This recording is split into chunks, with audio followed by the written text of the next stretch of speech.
Hi, my name is Michael Harlow, and I'm the race director for the East Coast Triathlon Festival. This briefing will go over the youth and adult age group races. We are very excited that you'll be joining us in Richmond on May 1st and look forward to providing you an amazing race experience. Before I get started, I do want to give recognition to the several sponsors who are making this race possible. You can see all these sponsors on this slide. If you are aware of these sponsors or have any opportunity to do business with these sponsors, we highly recommend it. These sponsors believe in fitness. They believe in triathlon and the impact of fitness in people's lives. And so I would encourage you to seek out these different businesses and do business when appropriate with them. Before we get going on the race details, I want to take a quick moment and talk about Live Red Foundation, which is the producer of this event and also the beneficiary of this event. Live Red Foundation is a local nonprofit in Richmond, Virginia, and we seek to empower all children. And the way we do this is by providing a free fitness program that teaches life skills to children in Richmond's lowest opportunity neighborhoods. In 2023, we worked with over 9,000 children, taking them through our program. So we are having a huge impact in the local community. And this would only be possible through the events that we produce, because our events, like the East Coast Triathlon Festival, are our largest fundraiser and our major source of funding for the programs that we put on in the community. So by being here, by participating, you are helping making these programs possible. And so we thank you from the bottom of our heart for being here and supporting our mission. Let's talk real quickly about parking and get into the venue. So the easiest place to park is in the hotel area if you're staying in one of the local hotels, and that is all shown in the blue area. You will also find a lot of restaurants in that area as well. So if you're staying in that area and you just ride your bike down in the morning, you're only about a little over a mile from the venue. The main venue is in the red circle. There will be no parking in that main venue. Teams can certainly set up tents in there, but there will be no parking of your car in that red area. Easy parking will be in the green circles, the green areas, and those are really all around the property on the outside of the course, and they will allow you to be able to leave very easily from the course when you need to do that. New this year is we will have parking along Highwoods Boulevard, which is shown in the pink line or on the pink line here. And Highwoods Boulevard in the past has been closed, but this year, due to some development in Innsbruck, we have the southbound lane of Highwoods Boulevard open. And that also means that there is parking along Highwoods Boulevard as well. Now, you will only be able to exit out of those parking lots with a right-hand turn and head southbound, because northbound will be closed for the participants. The schedule will begin with the Junior Elite races at 7 a.m. and 8:30 a.m., followed by the Youth Elite races at 10 o'clock and 11 a.m. Then we will have the age group races starting at 12 o'clock with the 5 to 10-year-olds going first, and then at 1 o'clock, the 11 to 14-year-olds, and then at 2 o'clock, 15 and up, including our adult race, which is the Virginia State Championship this year. In addition to that, at 3 o'clock and 4 o'clock, we will have the National Development Cup female race and National Development Cup male race.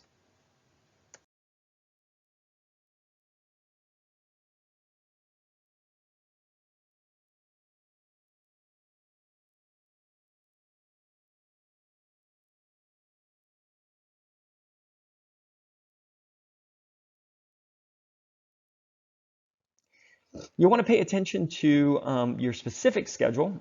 They all follow the same flow, but it's important to kind of note where you are going to need to be at different times. So transition will open up at 1 hour before your race start. For all three races, transition will open up 1 hour before your race start.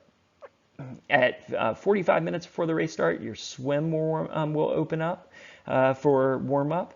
15 minutes before, your transition will close. We will ask you to be at the race start with your swim cap in your timing chip, all ready to go 10 minutes before, and we will line you up in numerical order and then call you out to choose your starting position. The race will start, and then we will have awards very quickly after each race. Now, this is a huge benefit to you because you don't need to wait around 3-4 hours for awards. Instead, we make it a priority to turn that around as quickly as possible. So once you finish, make sure you stay near the finish line for those awards.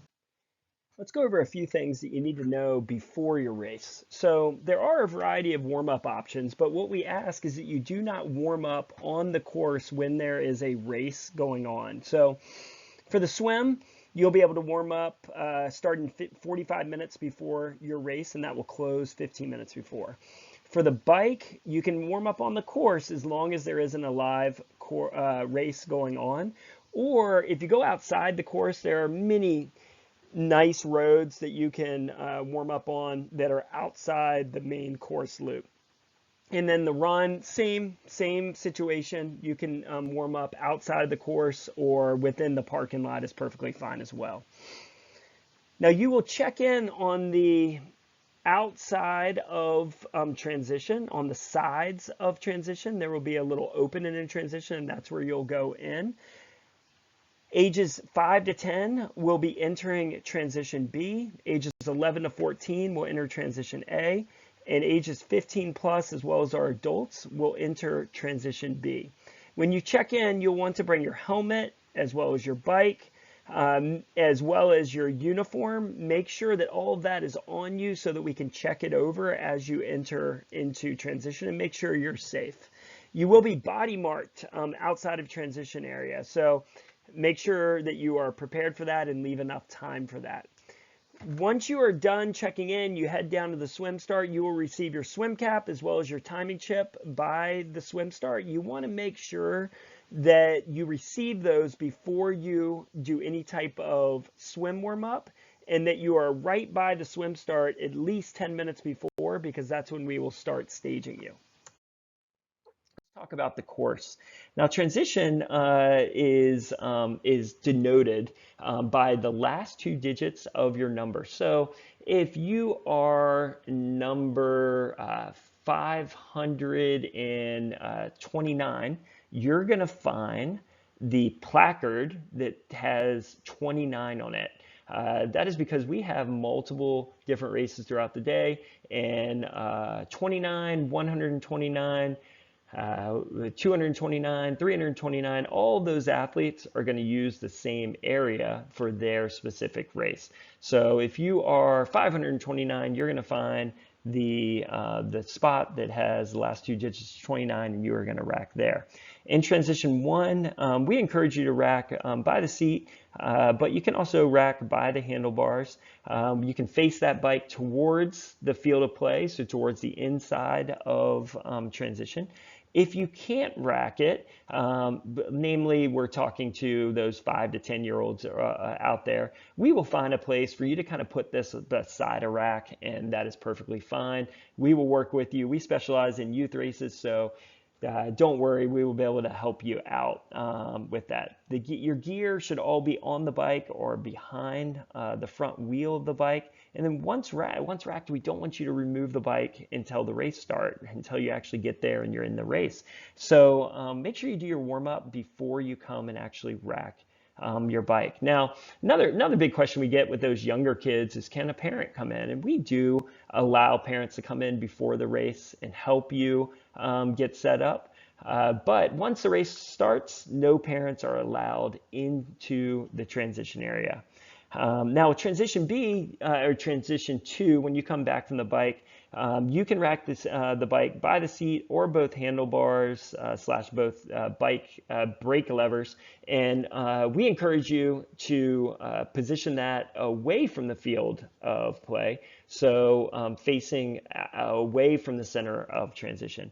And then you might have used race bibs with like maybe a hook to like a race belt in the past. We do not use these for this race. So very simple. You don't have to grab anything as you run out of transition two, other than your running shoes and a smile.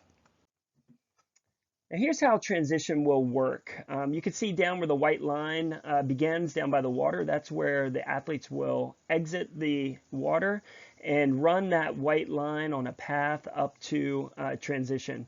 You will have a designated transition. You will either be set up in transition A or transition B. You will not be able to run into the other transition. It will be closed.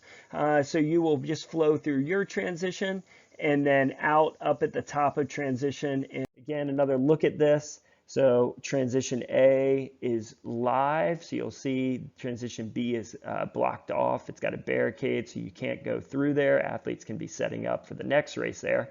So the flow will look just like that. In transition B, same thing. When that's live, it will flow just right through here.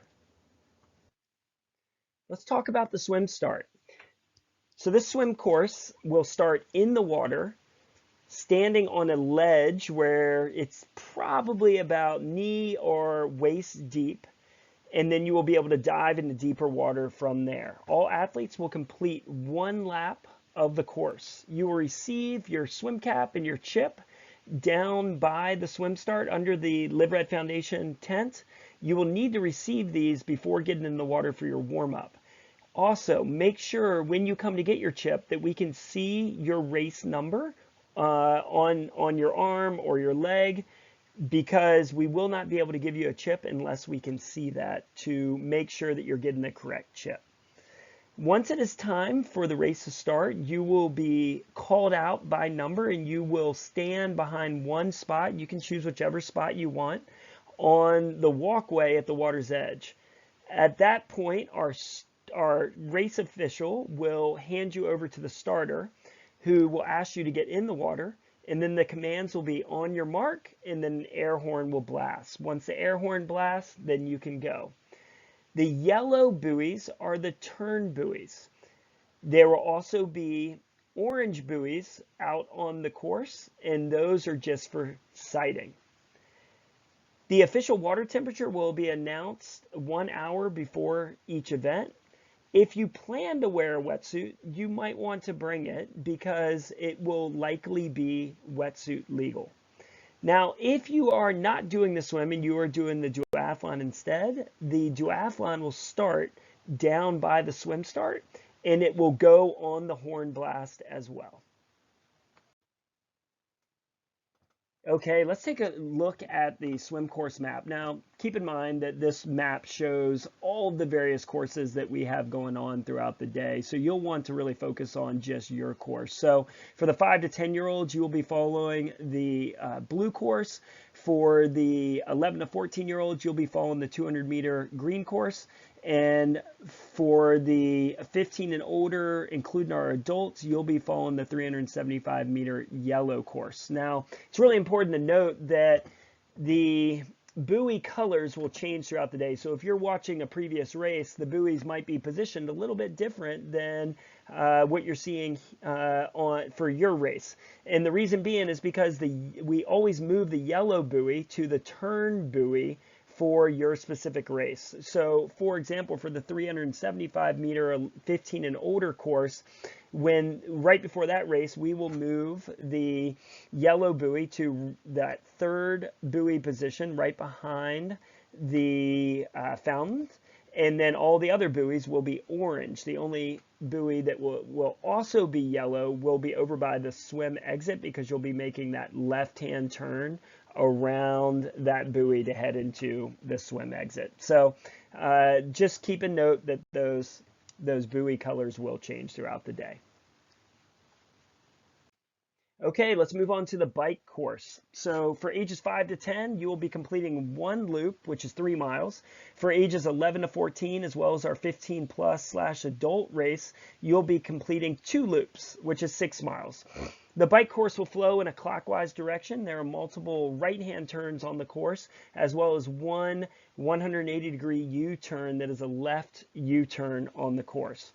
Now, it's important to note for those that are 11 and older that you have 2 loops and you will not make a right-hand turn and go into transition in between those loops. You'll stay out on Highwoods Parkway completing both loops before you make that right-hand turn to go flow through transition.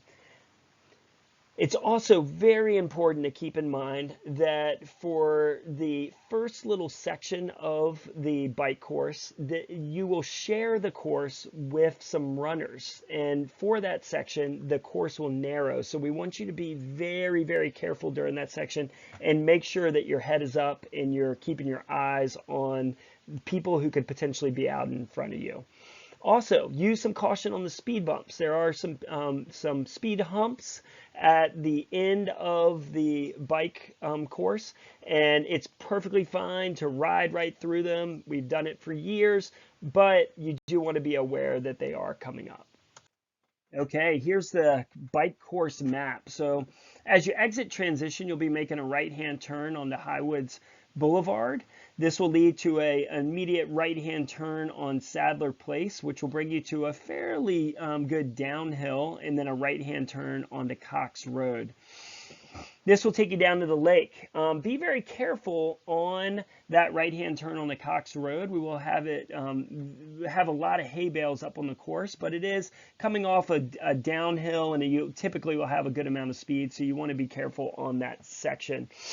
As you pass the lake, the course will turn to a slight uphill, which will bring you all the way up to Inns Lake. You'll make a right-hand turn on the Inns Lake and then another right-hand turn on to Dominion Boulevard, which will take you through the back part of the course and over to the U-turn on Waterfront, and then a right turn onto Highwoods Boulevard.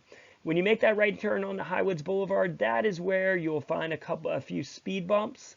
And again, we want you to be very careful at the beginning of the course as you head out, because the road will be a little bit narrower for you that are racing the 11 and older race, because you will be sharing the course with some runners, potentially on your second lap. All right, again, transition looks just like this. So this is that turn to go back into transition after your last lap, or your first lap for the 5 to 10-year-olds. Okay, and now we come to the run course. All participants will be completing one out and back loop.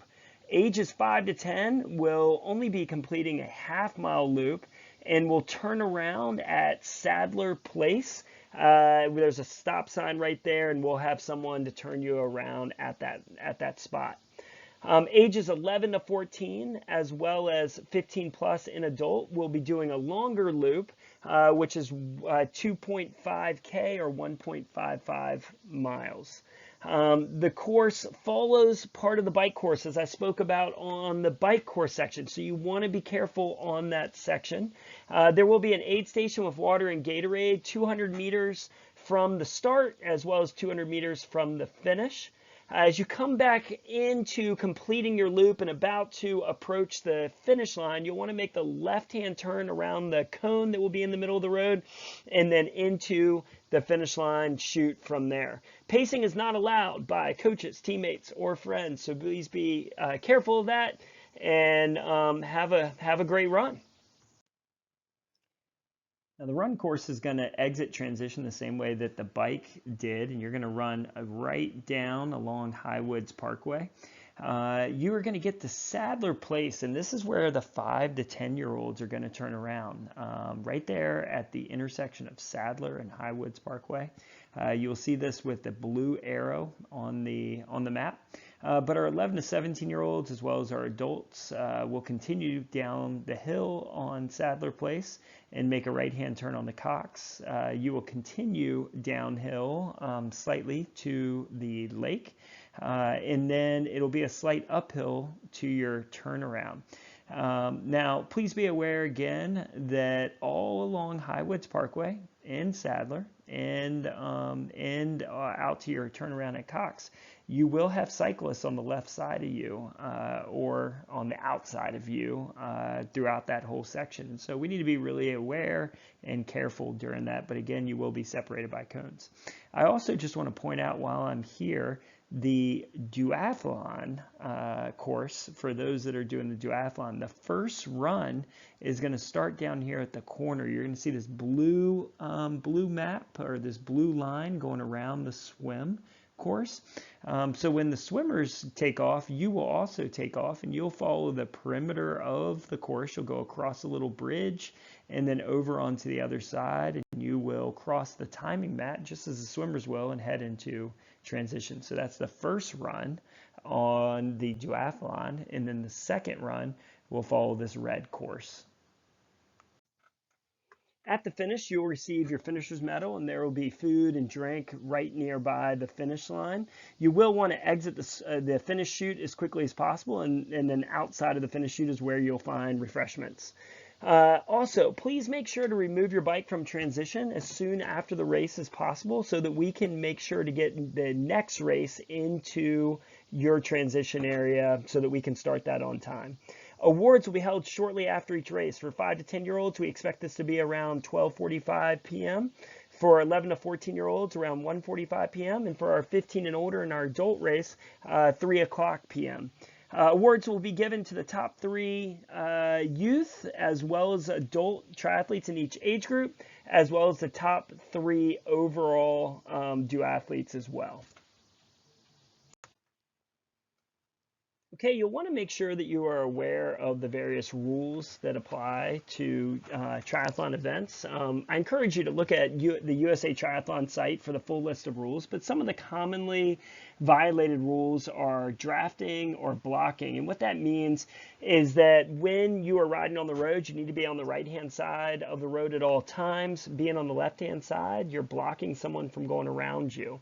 If you are riding on the course, you need to stay what is essentially 5 bike lengths behind the cyclist in front of you. If you need to pass them, you can pass them on the left. And then if someone passes you and comes in front of you, then you need to drop back those 5 bike lengths before you attempt to pass them again.